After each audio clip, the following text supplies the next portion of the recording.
ಎಲ್ಲರಿಗೂ ನಮಸ್ಕಾರ. ನಾನು ರಾಜೇಶ್ವರಿ. ರಾಜಿ ಅಡುಗೆ ಚಾನಲ್ಗೆ ನಿಮ್ಮೆಲ್ಲರಿಗೂ ಸ್ವಾಗತ. ಇವತ್ತಿನ ಸ್ಪೆಷಲ್ ರೆಸಿಪಿ ಬಿಸಿಬೇಳೆ ಬಾತ್ ಹೇಗೆ ಮಾಡೋದು ಅಂತ ನೋಡೋಣ. ಕಡಿಮೆ ಸಮಯದಲ್ಲಿ ತುಂಬಾ ರುಚಿಯಾಗಿ ಈ ಬಿಸಿಬೇಳೆ ಬಾತನ್ನು ಮಾಡ್ಕೋಬಹುದು. ಬಿಸಿಬೇಳೆ ಬಾತ್ ಮಾಡೋದಕ್ಕೆ ಮೊದಲು ನಾನಿಲ್ಲಿ 1.5 ಗ್ಲಾಸಷ್ಟು ಸೋನಾ ಮಸೂರಿ ಅಕ್ಕಿನ ಸೇರಿಸ್ಕೊಳ್ತಾ ಇದ್ದೀನಿ.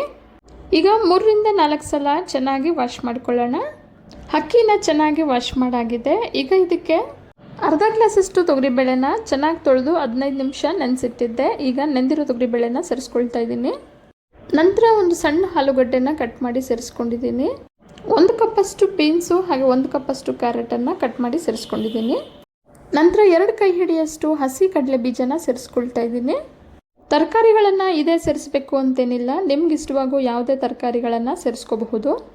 ಈಗ ಇದಕ್ಕೆ 6 ಗ್ಲಾಸಷ್ಟು ನೀರನ್ನು ಸೇರಿಸಿ 1 ಟೀ ಸ್ಪೂನಷ್ಟು ಎಣ್ಣೆನ ಸೇರಿಸಿ ರುಚಿಗೆ ತಕ್ಕಷ್ಟು ಉಪ್ಪನ್ನು ಸೇರಿಸಿ ಚೆನ್ನಾಗಿ ಒಂದ್ಸಲ ಮಿಕ್ಸ್ ಮಾಡಿ ಕುಕ್ಕರ್ ಲಿಡ್ನ ಮುಚ್ಚಿ 2 ವಿಸಿಲ್ ಕೂಗಿಸ್ಕೊಳ್ಳೋಣ.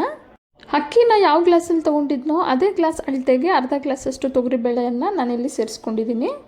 ಈಗ ಒಂದು ಕಡಾಯಿಗೆ 3 ಟೇಬಲ್ ಸ್ಪೂನಷ್ಟು ಎಣ್ಣೆನ ಸೇರಿಸಿ ಎಣ್ಣೆ ಬಿಸಿ ಆದ ನಂತರ 1/4 ಟೀ ಸ್ಪೂನಷ್ಟು ಸಾಸಿವೆ, 1/4 ಟೀ ಸ್ಪೂನಷ್ಟು ಜೀರಿಗೆ, ಸ್ವಲ್ಪ ಕರಿಬೇವು, ದಪ್ಪ ಗಾತ್ರದ 1 ಈರುಳ್ಳಿನ ಕಟ್ ಮಾಡಿ ಸೇರಿಸ್ಕೊಂಡಿದ್ದೀನಿ. ಈರುಳ್ಳಿ ಸ್ವಲ್ಪ ಫ್ರೈ ಆದ ನಂತರ 4 ಬ್ಯಾಡಗೆ ಮೆಣಸಿನ್ಕಾಯಿನ ಸೇರಿಸಿ ಈರುಳ್ಳಿ ಟ್ರಾನ್ಸ್ಪರೆಂಟ್ ಆಗೋವರೆಗೂ ಫ್ರೈ ಮಾಡ್ಕೊಳ್ಳೋಣ.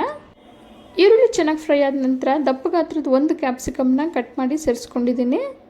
ನಂತರ 1 ಫಾರಂ ಟೊಮೊಟೊನ ಕಟ್ ಮಾಡಿ ಸೇರಿಸ್ಕೊಂಡಿದ್ದೀನಿ. ಟೊಮೆಟೊ ಚಿಕ್ಕದಾದರೆ 2 ಸೇರಿಸ್ಕೊಳ್ಳಿ, ದಪ್ಪದಾದರೆ 1 ಸಾಕು.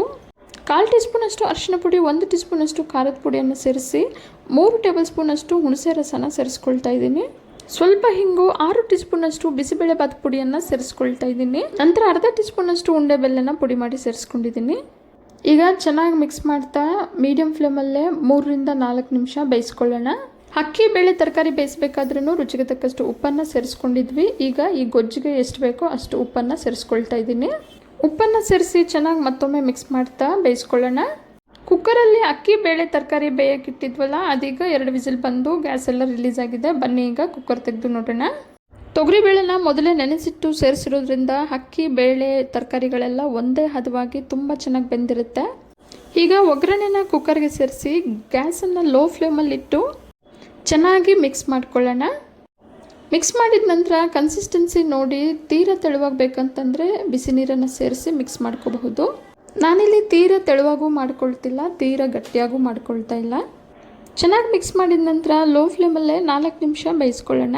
ಬೇಯಿಸ್ಬೇಕಾದ್ರೆ ಆಗಾಗ ಈ ರೀತಿ ಮಿಕ್ಸ್ ಮಾಡ್ತಾ ಬೇಯಿಸ್ಕೋಬೇಕು. ಇವತ್ತಿನ ಸ್ಪೆಷಲ್ ರೆಸಿಪಿ ಬಿಸಿಬೇಳೆ ಬಾತ್ ಈಗ ಸರ್ವ್ ಮಾಡೋದಕ್ಕೆ ರೆಡಿಯಾಗಿದೆ.